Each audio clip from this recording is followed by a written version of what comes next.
world where the Axis powers emerged victorious in World War II. Not a dystopian movie, not a video game scenario, an alternate reality that was once dangerously close to becoming true. If Adolf Hitler had triumphed, the world we know today would be unrecognizable.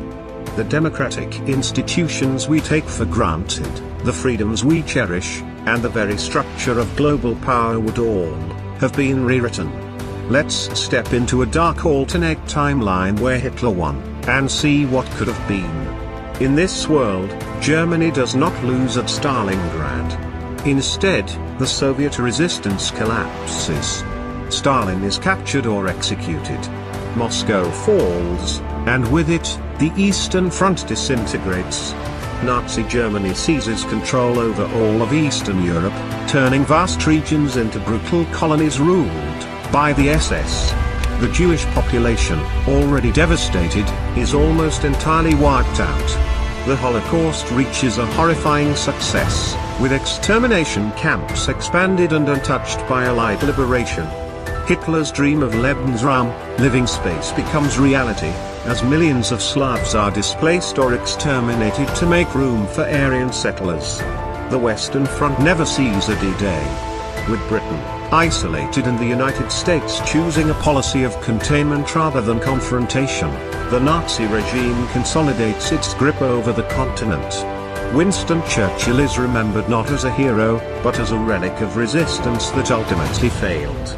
London remains free but surrounded, forced into neutrality as Nazi submarines dominate the Atlantic. The United States, watching from across the ocean, focuses on internal affairs, allowing fascism to fester unchecked.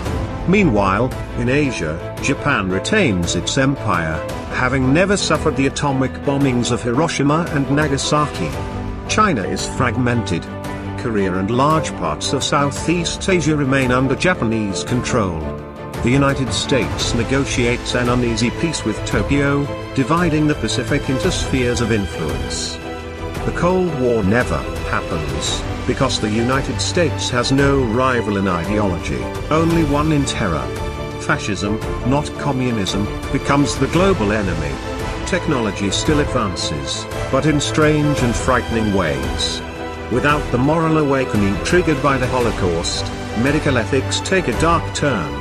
Nazi scientists, shielded from justice, continue human experimentation in secret laboratories. Rocket technology, pioneered by Wernher von Braun, still reaches the moon, but the first flag planted on lunar soil is not American. It's adorned with a swastika. The world of entertainment becomes an instrument of control. Books, art, and music are heavily censored. Writers and artists who dare oppose the regime are either silenced or killed. What remains is a culture that glorifies the Third Reich, showcasing Aryan supremacy and glorifying the militaristic state. Movie theaters broadcast Nazi propaganda, while radio stations play speeches by Hitler himself. Children are taught from a young age to venerate the Führer, with any attempt at rebellion crushed immediately. Meanwhile, education becomes indoctrination. History is rewritten, not as a record of the past, but as a tool to solidify the regime's power. The Aryan race is portrayed as the peak of human achievement, while every other race is deemed inferior. Minority groups are systematically oppressed, and those who resist are either executed or sent to labor camps. In this world, resistance is a pipe dream, as the Gestapo extends its reach to every corner of the world, monitoring thoughts as well as actions. Religion, too, faces a new era of control. The Catholic Church, already at odds with the Nazi regime, is eventually forced to either submit or be dismantled. A new, twisted form of Christianity is enforced, one that worships racial purity and obedience to the state. Churches that resist are destroyed, and any remaining vestiges of faith outside the state-sponsored version are eradicated. The few remaining synagogues and mosques are either destroyed or turned into museums dedicated to the lesser religions. Life in Nazi-controlled territories is bleak, with everyday citizens forced to adhere to strict regulations. The economy is militarized, with every worker seen as part of the greater war machine. The population is constantly reminded that their primary purpose is to serve the state. Dissent is not tolerated, and freedom of thought is crushed. Any attempt to speak out or question the regime results in swift retribution. Even the smallest of rebellions, whether a protest, a whisper, or a pamphlet, results in immediate punishment, sometimes death. The global balance of power shifts. The United States, though still a superpower in its own right, finds itself isolated. With the rise of fascism in Europe and Asia, the US turns inward, focused on its own survival rather than international diplomacy. The European continent becomes a fascist stronghold, while Africa and the Middle East are divided among the Axis powers. Resistance movements are few and far between, and any hope of a counter-offensive against the Nazis is extinguished by the sheer force of their control.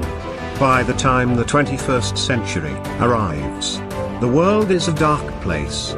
Countries are mere puppets of the Reich, their leaders selected by Berlin. There are no democracies, no free societies, only totalitarian states under the control of the Nazis. The world is ruled by fear, with any attempt at rebellion swiftly crushed. No one dares speak out against the regime for fear of retribution. The concept of individual liberty has been wiped away, replaced by the harsh realities of a world governed by tyranny and terror. Yet, even in this nightmarish world, there may still be hope. In the shadows, underground movements work tirelessly to oppose the regime. Secret organizations of free thinkers continue to spread dissent, even as their efforts are met with violence. Smuggled books, secret radio broadcasts, and underground schools keep the flame of freedom alive, a small but persistent spark in a world where darkness reigns. These rebels, although small in number, serve as a reminder that even in the most oppressive regimes, there will always be those who fight for the truth. If Hitler had won, the world would have been plunged into a terrifying new reality, one where the horrors of totalitarianism and genocide ruled their day. The freedoms we take for granted today would have been lost, replaced by a world of fear, oppression, and unrelenting control. But by imagining this alternate history, we gain a deeper understanding of why we must always strive to protect the freedoms we have, and why the light of democracy is worth defending, no matter the cost. UMTN9 Kiklik video usen tamu igano lakak. Istsen, video usen sh edklify, ss tonu vid grudikla use rein di bilrik.